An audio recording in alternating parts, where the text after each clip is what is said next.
Deus Santo, mais uma vez nós queremos te louvar por estarmos aqui nesse lugar, Deus. Te louvamos diante da Tua palavra, Senhor, pela revelação da Tua palavra em nossas vidas. Espírito Santo, ilumina agora o nosso entendimento, Senhor, para que a Tua palavra possa entrar no nosso ser, no nosso espírito, no nosso coração, na nossa mente, Deus, trazendo transformação, semeando fé em nossas vidas, Senhor. É o que nós oramos em nome de Jesus. Amém. Amém. Ontem eu fui ali no Rock Carnival, fui assistir uma banda que eu gosto muito, e vendo ali tanta gente, nem sei quantas pessoas tinham ali, mas olhando para aquelas pessoas ali, orando ao mesmo tempo ali, e pensando comigo, Deus, o que é necessário para a gente ser relevante no meio dessa geração que é o chamado dessa igreja?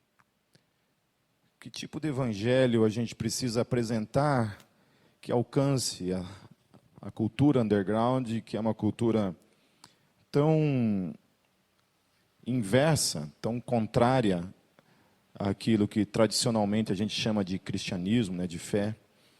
Como eu vim do meio, eu sei mais ou menos o que se fala no meio do underground quando se diz respeito, principalmente ao cristianismo.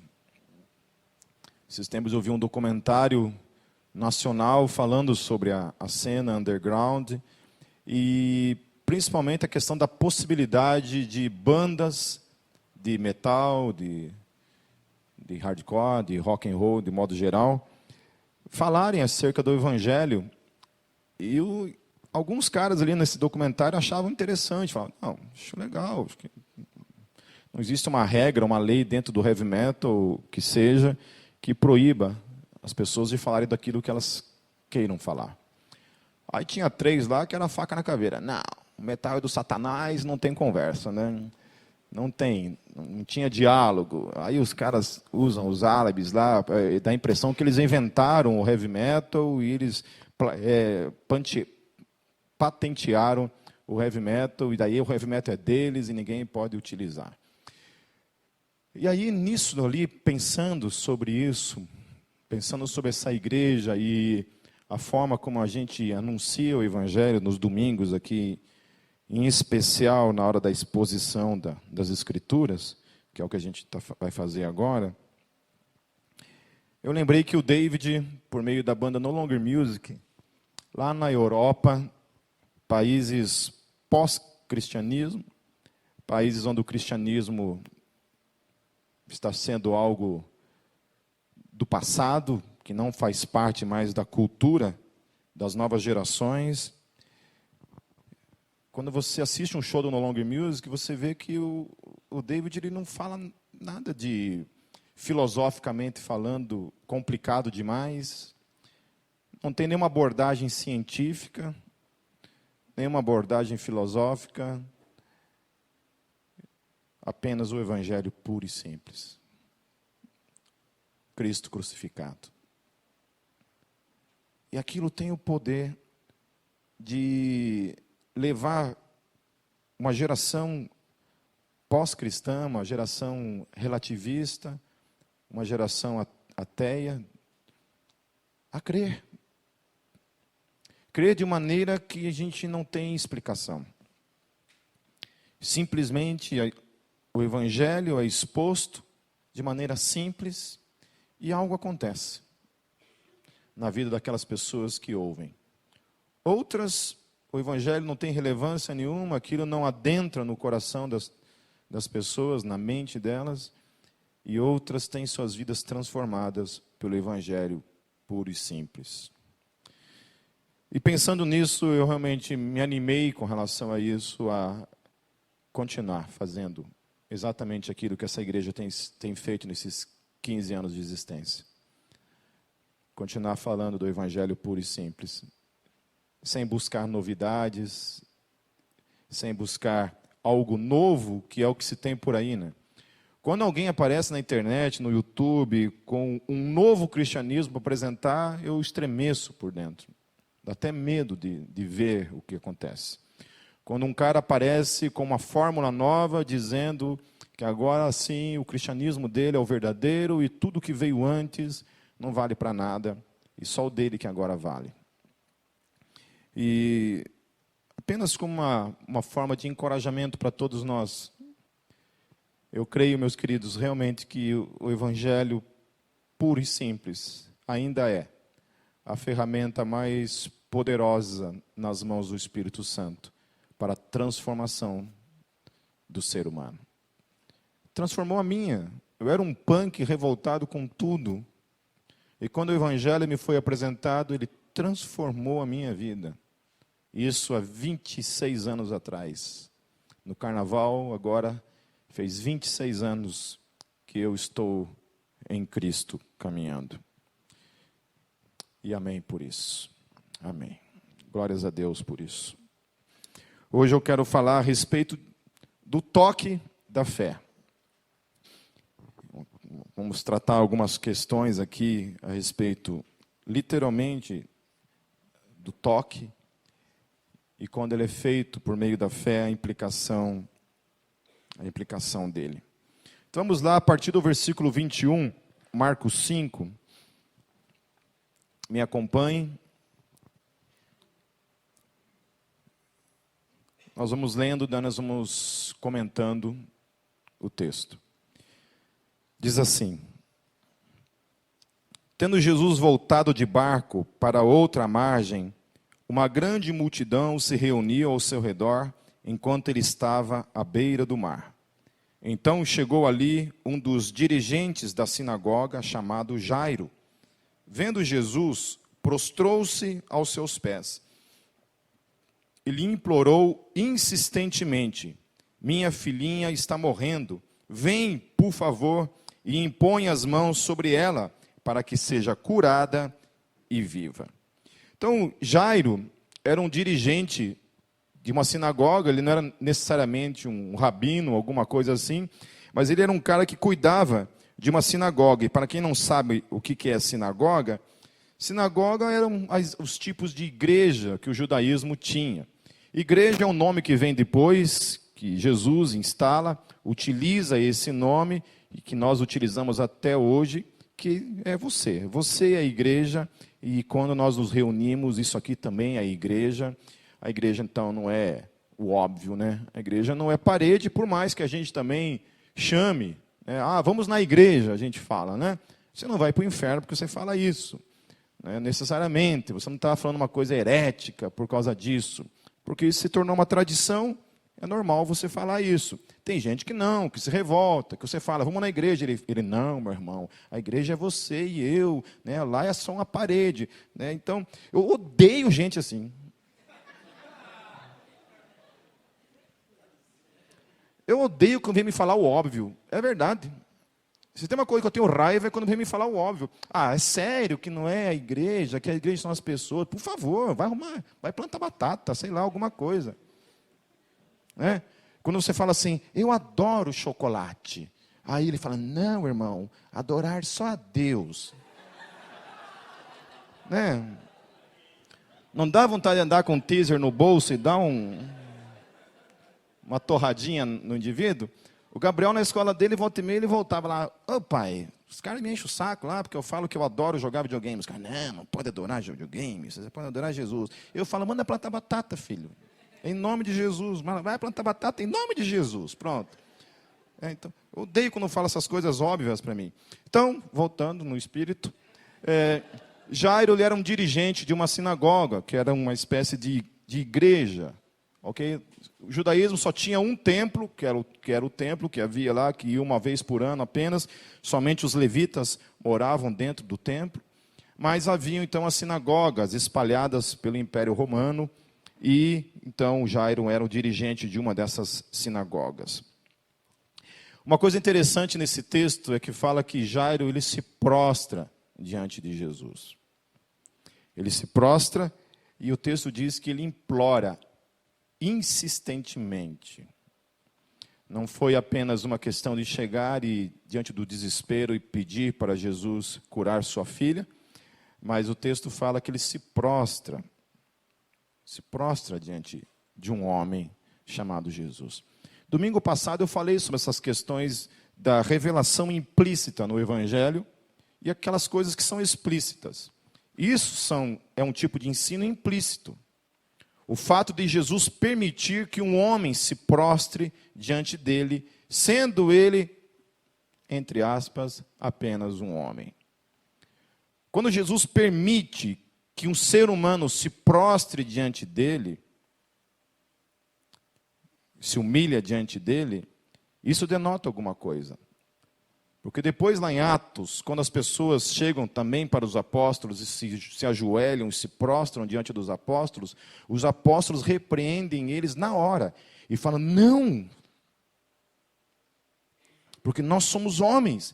E os apóstolos então pedem para que eles levantem e não o adorem. Agora Jesus ele permite. De alguma forma então, de modo implícito, Jesus está ensinando então que ele é digno de adoração e não há nenhum problema das pessoas se prostrarem diante dele. E a outra coisa que fala é que aquele homem implora para que Jesus cure a filha dele. Então ele não apenas implorou, mas o texto também fala que ele implorou insistentemente. Ou seja, ele insistiu com aquilo. Foi um ato de humildade mesmo diante de Jesus. E o grande problema hoje da geração que nós temos em mãos hoje é que é uma geração que não está disposta mais a se prostrar diante de Deus. Mais do que nunca, o egoísmo, a vida centrada no eu, no homem, graças ao humanismo que surgiu e tomou conta dessa geração, os homens não estão mais dispostos a se prostrarem diante de alguém, diante de Deus. E essa foi uma grande dificuldade, né? Porque quando eu vim do movimento punk, o anarquismo prega um mundo sem líderes, sem regras, né? Mas a gente tinha líderes. A gente falava que não tinha líderes, mas na prática tinham pessoas que lideravam. Então era inaceitável essa questão de você se prostrar diante de um Deus. Quem dirá então diante de um ser humano? E uma das coisas que o cristianismo ele exige de mim e de você é que eu e você coloquemos o nosso coração nessa condição de humildade, de prostrar-se diante de Deus, de quebrantamento mesmo, de todo tipo de orgulho diante de Deus. Quantas vezes eu e você entramos no nosso secreto com Deus, no momento de oração, e a gente mesmo reconhece a majestade de Deus, ou é somente Deus o nosso quebra-galho, é um amiguinho, e não o majestoso Deus de quem nós devemos toda adoração, prestar nossa adoração, nosso louvor, nosso culto. Isso é interessante. Se prostrar diante de Deus. E Jairo ele começa então pelo caminho correto, que é se prostrando, e a outra questão que ele insiste. Ele insiste nesse momento prostrado diante de Jesus. O texto fala que a filha dele estava morrendo, então a gente imagina o desespero que aquele homem estava vivenciando. Quem aqui que é pai sabe do que eu estou falando. Às vezes, o momento que o filho está doente, a gente já fica meio desesperado. Imagine uma situação como essa, em que a filha estava morrendo, num contexto histórico que a medicina, sabe Deus em que pé estava. Hoje, com toda a evolução da medicina que nós temos hoje, ainda assim, há certas coisas que nos assustam, que nos causam temor, tremor. Por exemplo, o Gabriel, toda vez que ele tem uma dor de cabeça, eu fico desesperado, achando que já é uma meningite. Eu já sou meio hipocondríaco, então já vou para o pior. Daí o que vier depois é lucro, né? Mas geralmente é assim.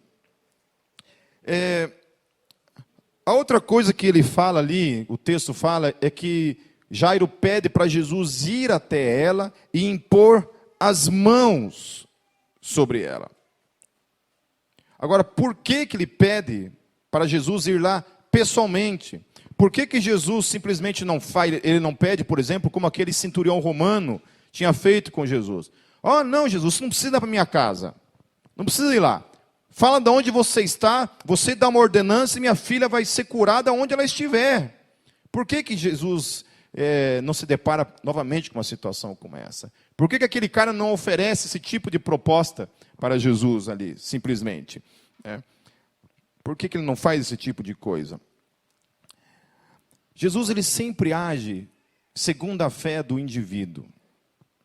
Aquele homem, então, diz para Jesus: de onde você está, você dá uma ordenança. E Jesus age segundo a fé daquele homem. Jairo, não. Jairo pede para Jesus ir até a filha dele e impor as mãos. E o texto fala que Jesus já vai de imediato. Jesus não se enrola muito. Ele já ouve aquele clamor daquele homem, e Jesus então vai em direção àquele homem para tocá-la com as mãos. Queridos, isso é interessante a gente olhar, porque Deus, ele se relaciona muitas vezes comigo e com você, mediante a nossa fé. Mediante a forma como a gente acaba enxergando Deus. Porque é verdade, se nós temos uma visão de Deus de uma forma positiva, e a gente entende que a vida é cheia de surpresas, e nem todas elas são boas, às vezes elas são trágicas, infelizmente, não somente com a nossa própria vida, mas com pessoas que nós amamos, o tempo todo a dor e o sofrimento está aí, e eu tenho uma fé que resume Deus de uma maneira em que Ele não permite esse tipo de coisa, e aí isso pode se tornar um grande problema para mim e para você. Eu fiquei sabendo de um bispo da Universal que morreu de câncer, por exemplo. Não estou falando mal da Universal. Vou falar bem. Bem mal. E o cara morreu, só que poucas pessoas ficaram sabendo que ele havia morrido de câncer. Por que poucas pessoas ficaram sabendo que ele havia morrido dessa forma? Porque é um absurdo na teologia, essa teologia neopentecostal, nessa teologia triunfalista, um pastor morrer dessa forma. Não pode. Porque você só tem que concluir uma coisa quando um pastor morre dessa forma. E sabe qual é? Quando um pastor, nesse tipo de visão de Deus, morre da forma como morreu, só tem uma explicação. Ele morreu em pecado. Aí imagine você dizer que o Pipe morreu em pecado. Eu levanto e bato em todo mundo no dia do velório. E aí você tem que esconder. Para você não ir até o final da conclusão teológica que você anuncia, você precisa esconder isso.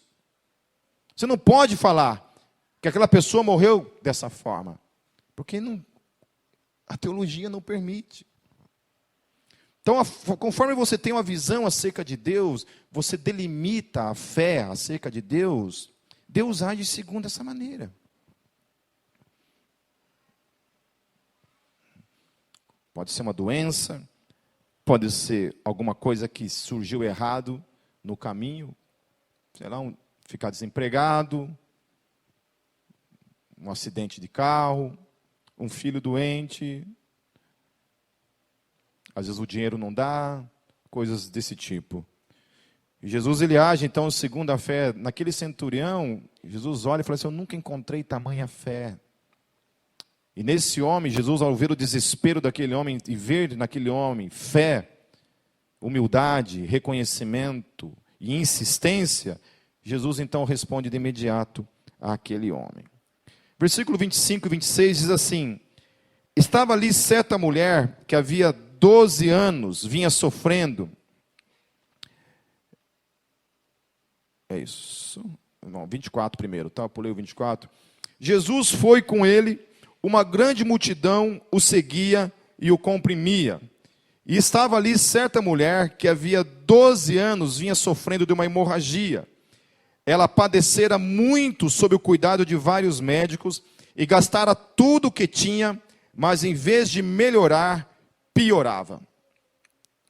Primeira questão, assim, quando você olha para esse texto, muita gente, assim, tem a tendência de olhar com os olhos de hoje, né? Então nós temos que procurar olhar esse texto com o contexto da época. Primeira questão é que era uma mulher. E uma mulher, naquele contexto, era vista de uma forma muito diferente da forma como nós hoje estamos acostumados, graças a Deus, a ver. Ainda há muita coisa para mudar ainda com relação ao comportamento do homem para com a mulher. Mas naquele contexto ali a coisa era feia. Então, a primeira coisa é que ela era uma mulher, naquele contexto. E outra questão que era muito constrangedora é que eu não sei explicar como aquela mulher estava 12 anos sofrendo uma hemorragia. Um tipo de menstruação contínua. Olhando para a época, como essa mulher ficou 12 anos nessa situação, eu não sei. Eu não sei se essa hemorragia era contínua ou era somente quando ela estava no período menstrual. Uma pessoa da minha família teve uma época que ela teve que até, inclusive, fazer uma cirurgia para tirar o útero por causa disso.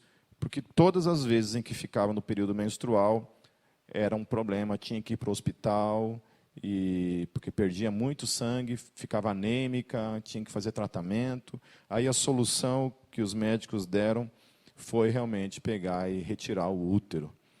Então, assim, provavelmente deve ter sido isso. Talvez todo mês que ela entrava nesse período, ela devia ter uma coisa um pouco mais intensa, e isso já durava, então, 12 anos. A outra coisa relacionada a esse texto, que além dela ser uma mulher, além dela estar há 12 anos já no período menstrual, uma coisa que aconteceu é que durante esses 12 anos ela estava, então, impura. Ela era vista de modo impuro dentro da cultura judaica. A lei dizia isso, que uma mulher no período menstrual, ela era considerada impura. Inclusive, ao ponto de que se ela sentasse numa cadeira, aquela cadeira se tornava impura. O marido não podia nem tocar nela nesse período, porque ela estava impura. Ela não podia, publicamente falando, ela não tinha muito acesso à sociedade nesse momento, ali ao redor dela.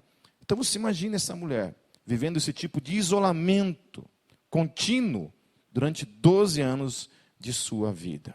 O tamanho de desespero que essa mulher estava. E a outra coisa que o texto fala, que além de tudo isso, ainda ela tinha gastado quase tudo que ela tinha já em questões de medicina, de médico, procurando ajuda por todo lado, e o texto fala que ninguém conseguia resolver o problema dela. Então, era uma mulher vivendo numa sociedade onde os direitos dela eram absolutamente oprimidos pela cultura, no contexto em que ela estava 12 anos sofrendo, era impura durante esses 12 anos, e a outra coisa é que essa mulher não conseguia solucionar o problema dela, por meios humanos, por meio da medicina. Estava sofrendo bastante.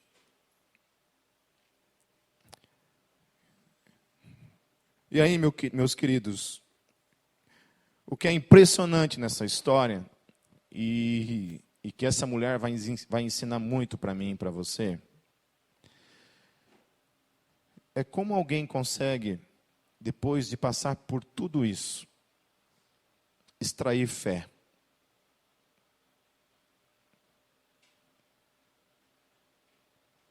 Como uma pessoa consegue extrair fé de uma situação como essa?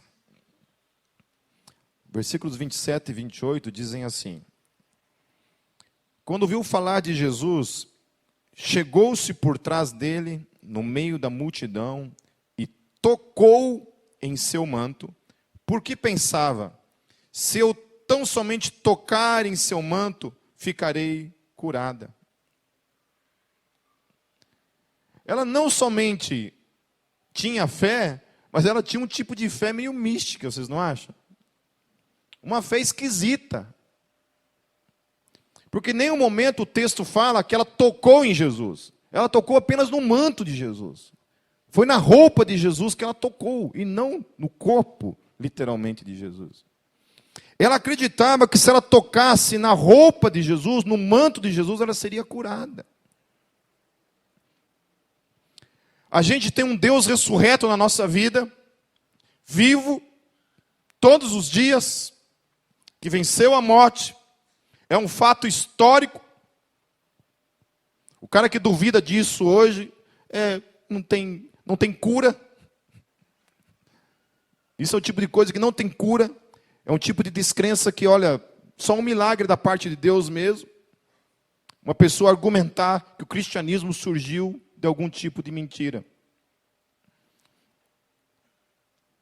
Aquela mulher olha então para uma situação como essa e ela consegue ter uma fé que vai além da nossa.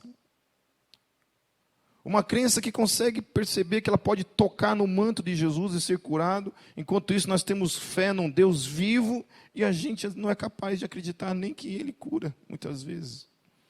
A gente se deixa ser levado por qualquer coisa. Qualquer coisinha é suficiente para roubar a nossa fé. Eu lido com isso todo o tempo, com gente que diante da adversidade, diante do problema, já quer desistir de tudo, já quer chutar o balde, já começa a dar de dedo na cara de Deus, já começa a duvidar de Deus. Ela não, 12 anos, sofrendo, sem esperança diante dos homens. Mas ela olha para Deus.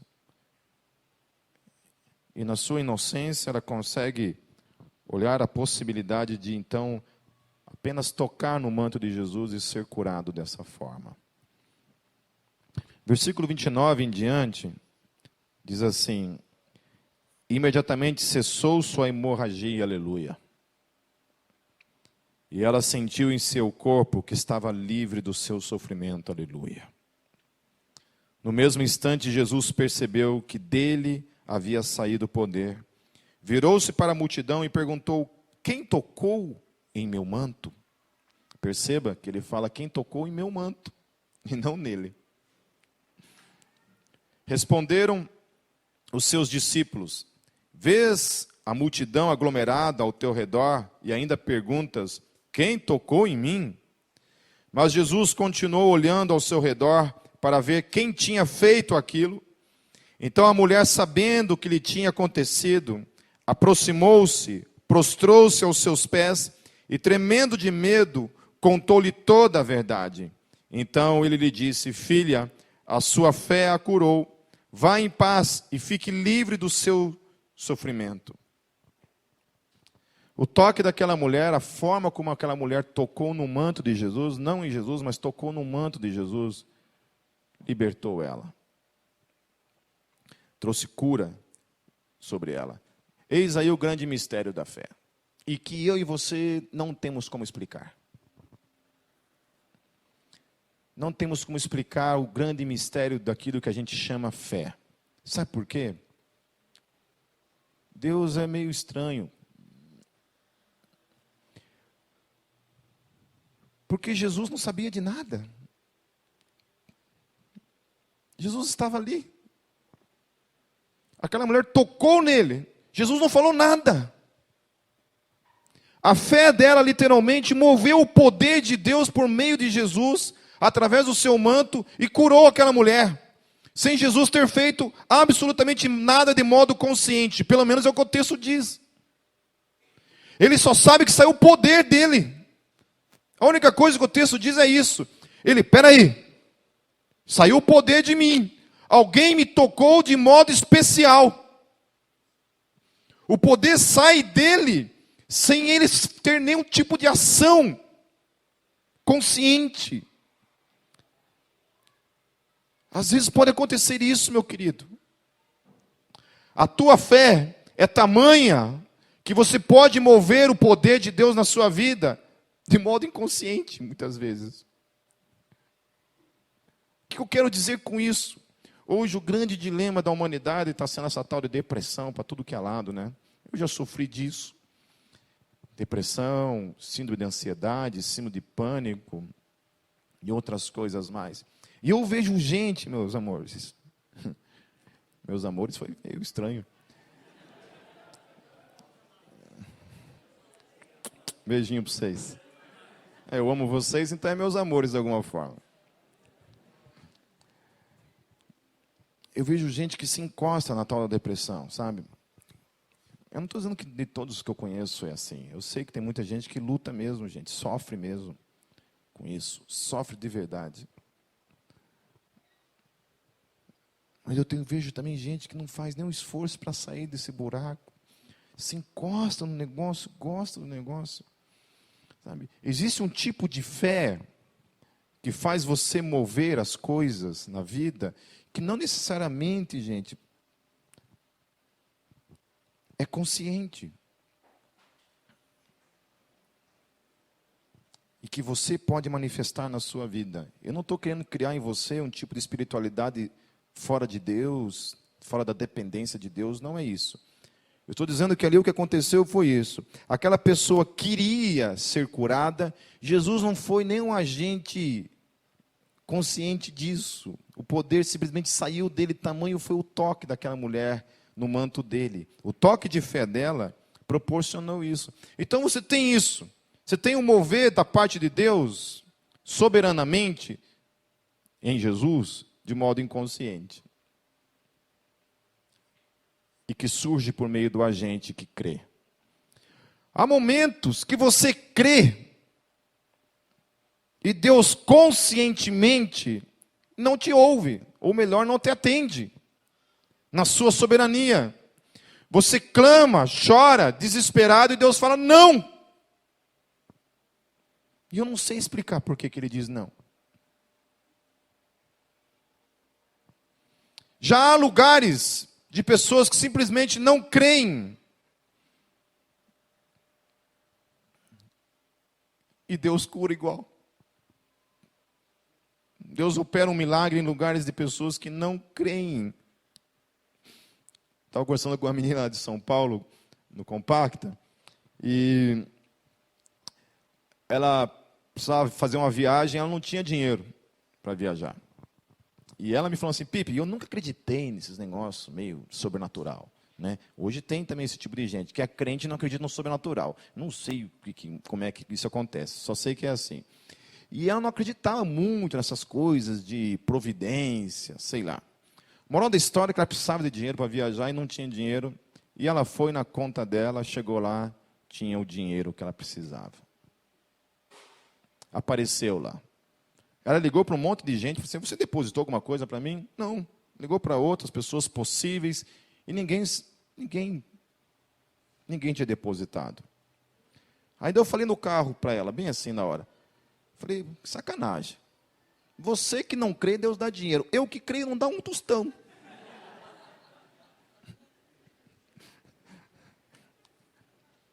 É ou não é?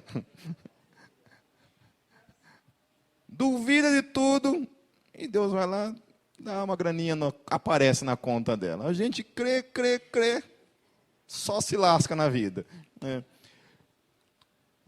É um mistério da graça de Deus, da providência de Deus.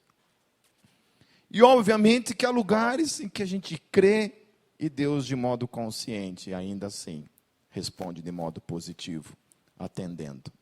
Esse é um mistério da fé. E é esse que é o grande desafio para aquele que crê. Porque negar Deus é a parte mais simples e fácil da vida. Apesar de que eu acho que é muito difícil também para mim.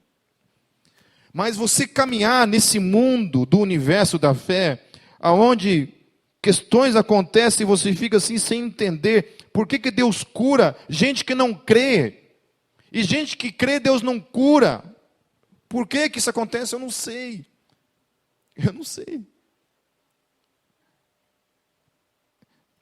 Isso está nos ensinando que nós temos um Deus soberano que age segundo a sua vontade.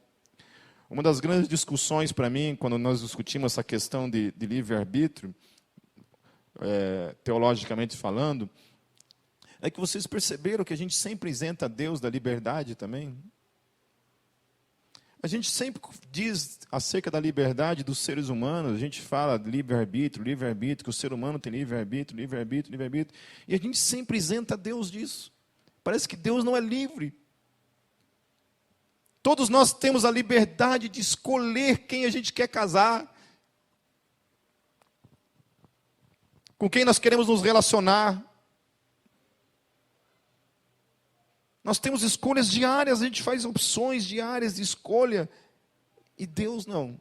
A gente isenta Deus. Eu não estou querendo fazer algum tipo de teologia contra essa questão do livre-arbítrio. O que eu estou dizendo é que se nós vamos falar de liberdade, nós não podemos tirar Deus dessa proposta, de que Ele também é livre para agir segundo a sua vontade. Não há nada que nós podemos dizer, Deus não é livre. É absurdo nós dizermos isso, que Deus não é livre. Então, para aquele que crê na liberdade do ser humano, deve ser honesto e também colocar Deus no balaio e dizer que Ele também é livre. O teu cachorro é livre, se ele quiser morder você, ele morde a hora que ele quiser. Até os bichos são livres. Mas Deus, a gente sempre tira dessa conversa, a gente sempre diz que Ele não tem essa liberdade de agir segundo a vontade dEle. E Ele age. E isso é a única forma da gente explicar por que Deus, então, em certos momentos, Ele faz certas coisas que a gente não gosta, mas Ele faz. A gente faz. Alguns teólogos tentam defender essa questão, dizendo que Deus, então, age segundo a liberdade do ser humano. Mas não é verdade, isso não responde, meus queridos.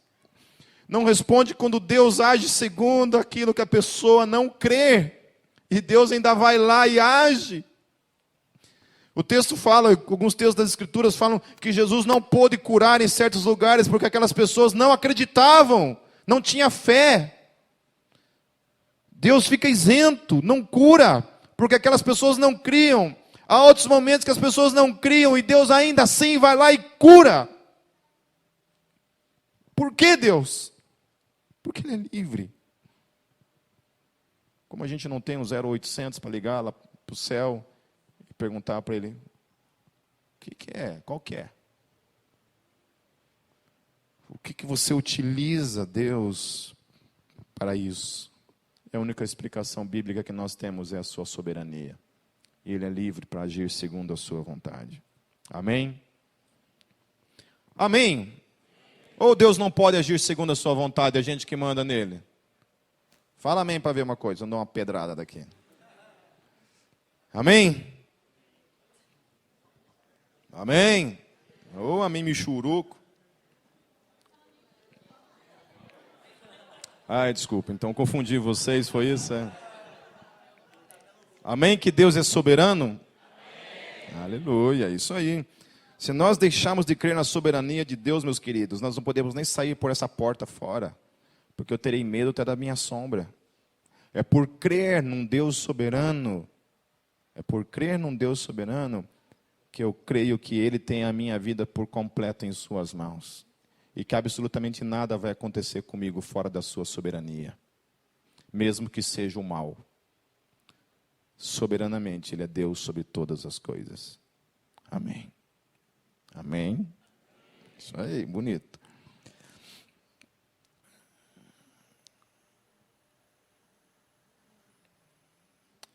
Quanto a essa questão de Jesus, dessa mulher tocar no manto de Jesus, nós temos um outro texto na Bíblia que fala também de uma coisa muito parecida com essa, que foi na vida de Paulo.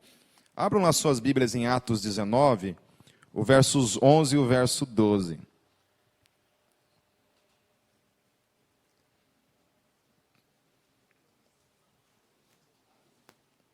Atos 19, versos 11 e 12.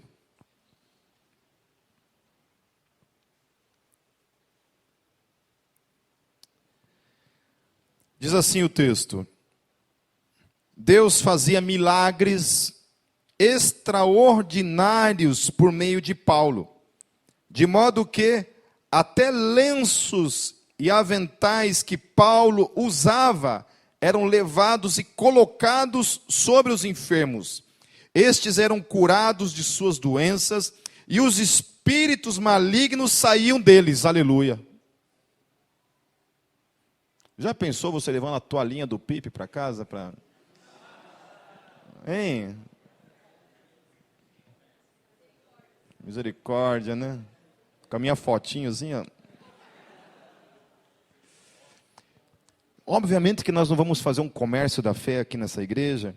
Agora, eu fico impressionado nesse texto de Paulo também, Tamanha a unção e o poder de Deus sobre a vida desse homem. Atos dos Apóstolos, meus queridos, não é um livro doutrinário. Não é um livro que a gente extrai uma doutrina para a nossa vida e a gente repete isso como doutrina. Amém? Que é o que muita gente faz. Pega Paulo, borda o nome da igreja lá no paninho, vende o paninho, unge o paninho para que seja... Então, não é isso. Amém? Nós não vamos extrair o ensino dogmático para a gente viver aqui dentro através disso daqui. Mas eu só estou achando interessante que Deus agia por meio da vida de Paulo a tal ponto que até alguns panos que ele utilizava era usado para curar. E o texto diz que as pessoas eram curadas de suas doenças e não somente isso. Já pensou alguém tocar na tua roupa e ficar endemoniado? Como diz o Brunello, endemoniado? Hein? Um miseravão se manifestar e você...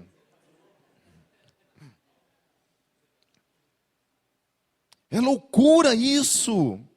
Porque tamanho era o poder na vida desse homem.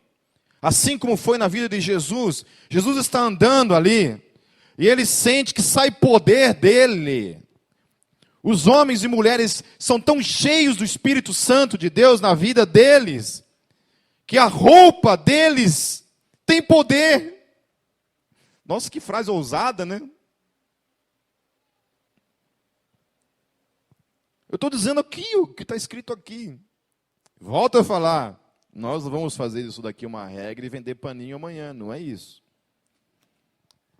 Mas eu só estou dizendo que a nossa vida, meus queridos, tem que ser tão cheia de Deus, a esse ponto, amém? Que Deus pode manifestar milagres e prodígios por meio da sua vida, desde que eu e você sejamos cheios do Espírito Santo. Aleluia. Aleluia. As pessoas tocavam no manto de Jesus e eram curadas. Paulo, as pessoas pegavam as peças de pano que Paulo tocava, era levado, colocado sobre os enfermos, eram curados, e até os demônios saíam correndo. Não por causa da presença de Paulo, do cheiro de Paulo naquilo ali, mas por causa da presença do Espírito Santo. Se bem que tem gente aqui que pelo cheiro expulsa qualquer demônio, viu? Tem uns camaradas aqui que chegam perto da gente, até o Espírito Santo pede uma licencinha, fala, vou na glória e já volto. Né? Continuando, versos 35 em diante.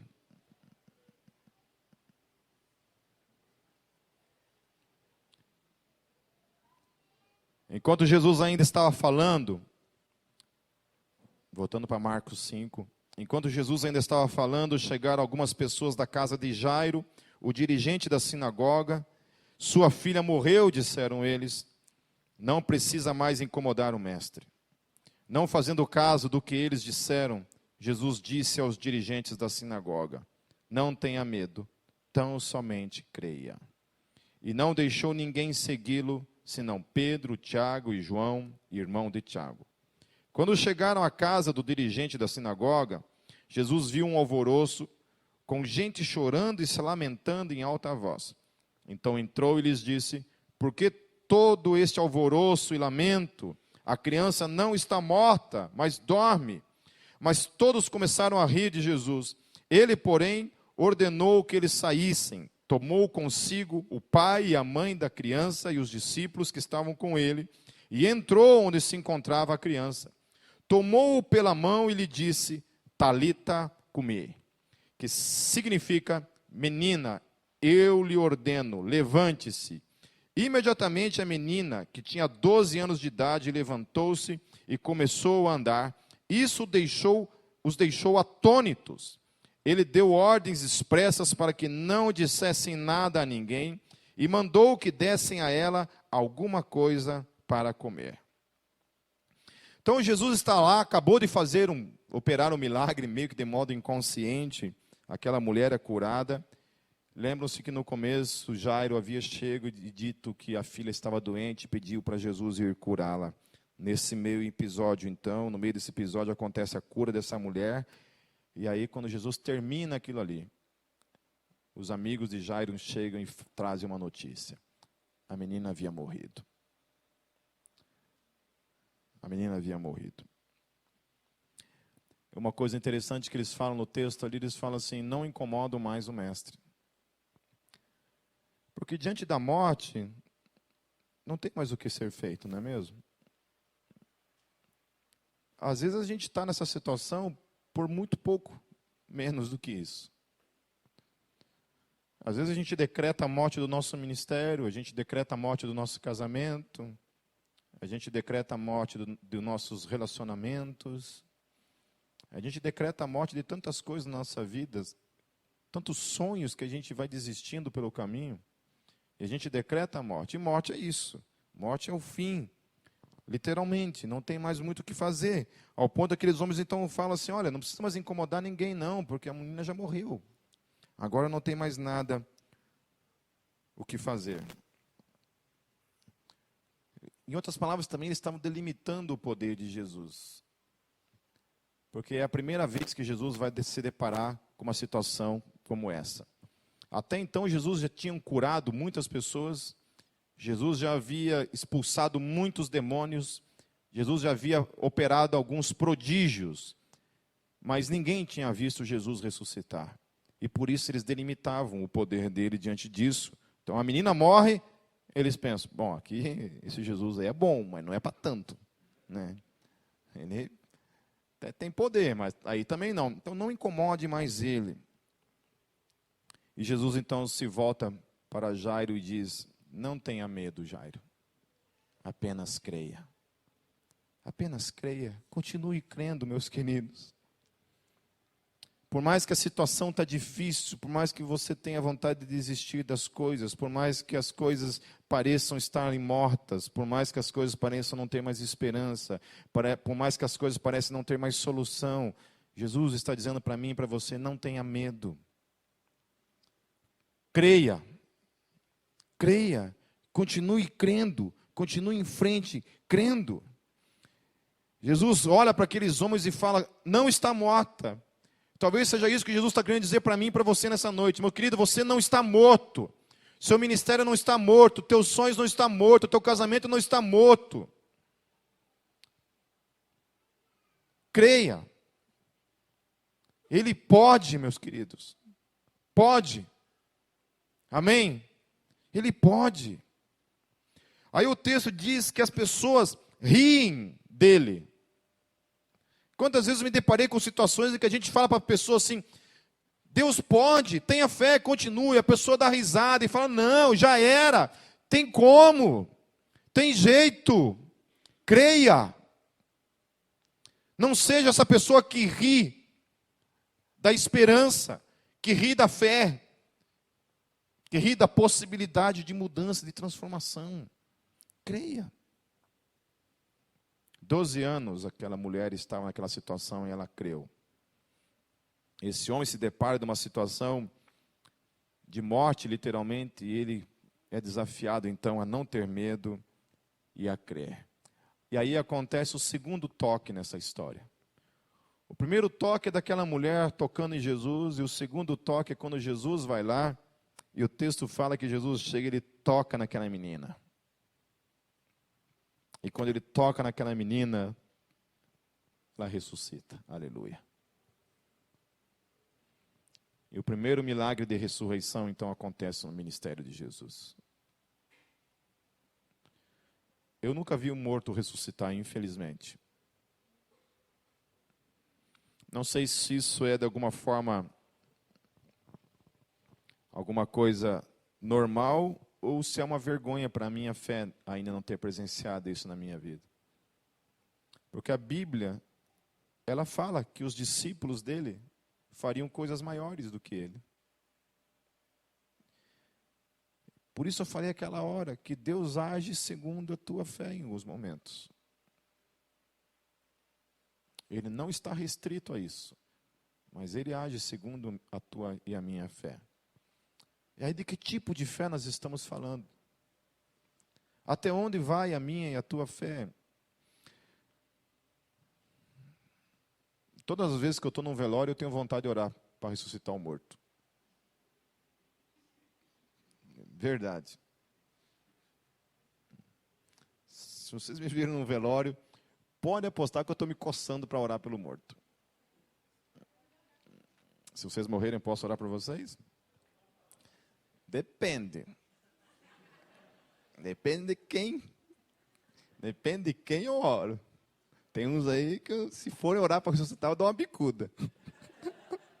Deixa aí, deixa o irmão na glória, vai na paz. Vai, Deus o livre. Mas é verdade, e isso é uma coisa que me persegue. E eu nunca tive a ousadia de fazer isso, de orar para alguém ressuscitar. Mas é algo que me persegue. Porque quando eu olho para as Escrituras, eu leio essas coisas, eu fico assim, puxa vida, será que isso aí não é uma falta de ousadia da minha e da tua parte? Será que eu não estou delimitando a minha fé, racionalizando muito a minha fé, colocando a minha fé num molde, num pacotinho, de que só é possível crer dentro das possibilidades, e que diante de coisas impossíveis, a minha fé então ela estremece, ela não consegue passar disso, ela não consegue ir além disso? Pense nisso. Sabe, se nós não estamos precisando ser uma geração mais ousada diante de Deus. Como eu falei, meus queridos, Deus é soberano sobre todas as coisas, amém? Eu não duvido disso. Não questiono isso, que Deus é soberano.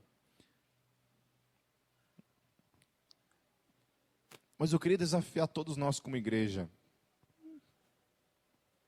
Eu não quero propor nenhuma teologia triunfalista aqui nessa noite, não é isso. Mas eu queria propor uma geração que crê. Uma geração ousada no mundo do espírito. Uma geração que olha para as circunstâncias e consegue crer e superá-las em Cristo. Uma geração que olha para as dificuldades e ainda assim consegue ir em frente, porque tem fé. Nós somos uma geração que tem fé? Amém? Vocês creem? Amém? Quem crê, levanta a mão. Amém. Quem não crê, levanta a mão. Quem vai... Vamos fechar nossos olhos. Queria pedir para os diáconos já virem aqui na frente com a ceia.